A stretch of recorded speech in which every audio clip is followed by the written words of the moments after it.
প্রথমে আলুগুলোকে কেটে ভালো করে ধুয়ে নিতে হবে।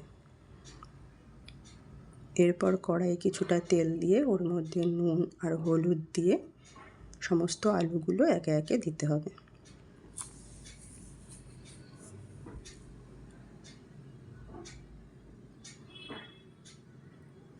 সব আলুগুলো দেওয়া হয়ে গেলে ভালো করে নাড়িয়ে ভেজে নিতে হবে।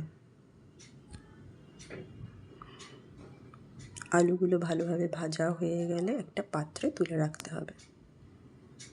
এবার কড়াইতে আর কিছুটা তেল অ্যাড করে ওর মধ্যে শুকনো লঙ্কা আর জিরে ফোড়ন দিতে হবে। ফোড়নটা ভালো করে ভাজা হয়ে গেলে তার মধ্যে আগে থেকে পেস্ট করে রাখা আদা, জিরে, টমেটো আর কয়েকটা কাজু সেই পেস্টটা দিয়ে দিতে হবে। মশলার মধ্যে একটু জল দিতে হবে, দিয়ে মশলাটা ভালো করে ভেজে নিতে হবে।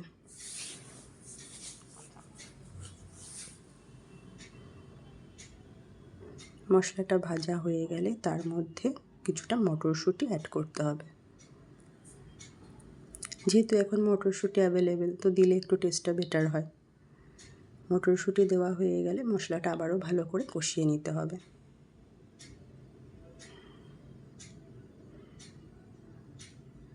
মশলা কষানো হয়ে গেলে আগে থেকে ভেজে রাখা আলুগুলো তার মধ্যে অ্যাড করতে হবে। আলুগুলো দিয়ে ভালো করে মশলাটাকে এবার কষিয়ে নিতে হবে। সমস্ত কিছু মিক্সড করে নিতে হবে আলুটা দেওয়ার পর।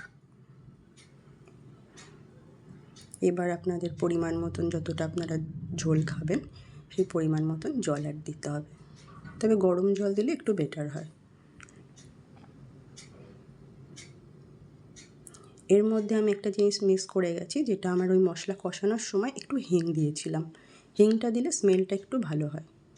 সেটা অপশনাল, আপনারা দিতেও পারেন, নাও দিতে পারেন।